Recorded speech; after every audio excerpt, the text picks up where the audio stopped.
everyone, welcome to another video. Today I'm going to be reviewing Thor, Love and Thunder, or Thor 4.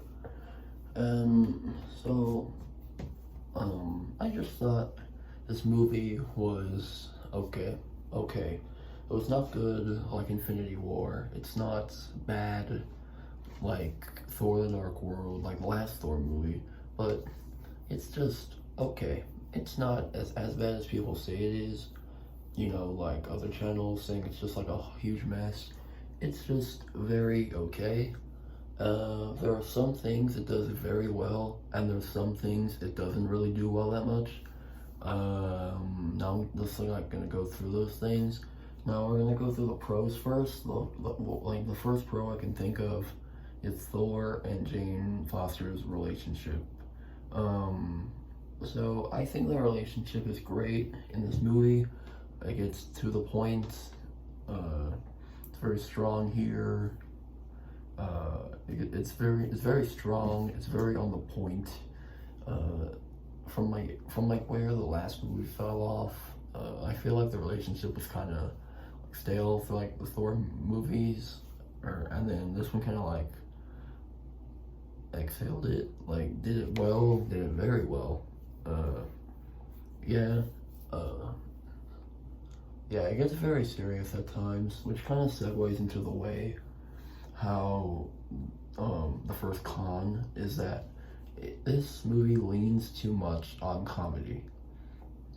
Now, I know what you're saying. Thor Ragnarok basically did comedy and serious moments and combined them together and did it well.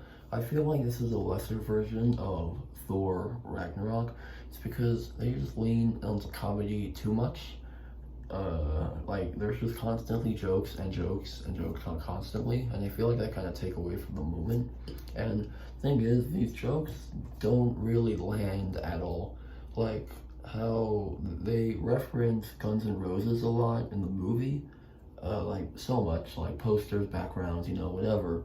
And there's a scene in the movie where Thor's talking to like a child or like children, and then she said, "Oh, call me Axl," because of the name of a band, you know, like Axl Rose, like lead singer Guns N' Roses, you know, like funny. But I feel like that really didn't need to be there at all. Like, remember when I first heard, I'm just like, come on, dude, like that really did not need to be there. There are a bunch of other jokes that don't land, but like there's like multiple. That was like the one on the top of my head I can think of. But saying it leads too much to comedy, that really is a con. But they make a really good job of making the serious moments very serious, and they kind of separate it. Even though they get kind of interrupted by some comedy, like the comedy will start, and then a serious moment will like happen, and it gets very serious until it leans on the comedy again, like very slowly. But I feel like the comedy happens a little too much in this film. Yeah, so that's it on that. So I'm gonna get into the villain called Gore the God Butcher, I'm pretty sure his name is. His actor was amazing. I love his look. I just love his look, like the white look, his like white powder all over his face. That's really amazing. I really liked him, like as like a one-off. And the actor, as I said, is amazing. He did really well. He acted his heart out. But there's one little gripe that I kind of have with the villain, is that, so basically the plot of this movie is him watching his daughter die to like death, like die of dehydration. Then he finds the god his planet worships, and he realizes by like short time that all of his praying has done nothing, and it won't do nothing in the future, and that his daughter's gone forever.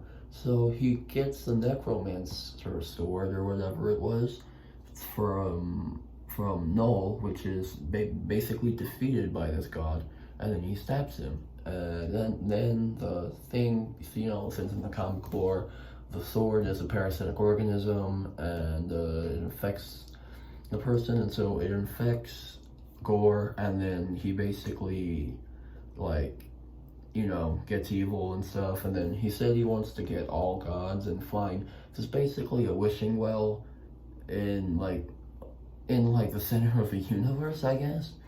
But and kill and wish that all gods were not there.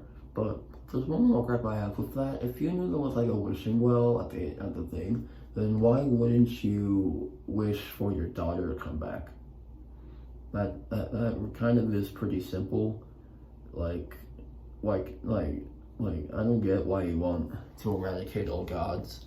Like the only reason why he was doing it was for his daughter, but he does wish his daughter back in the end. But how did that not click in your mind that that could happen? Like at all? Like you should just wished your daughter back, and everything would be over. There would be no movie. But besides that, this was an okay Marvel movie. Not amazing, not bad, just in the middle ground, okay. If I had to give this a rating, I would give it an 8 out of 10. Like, or 8 or a 7.5 out of 10. Yeah, so thank you. I would really recommend you to watch this movie. And, you know, the drill. See you later.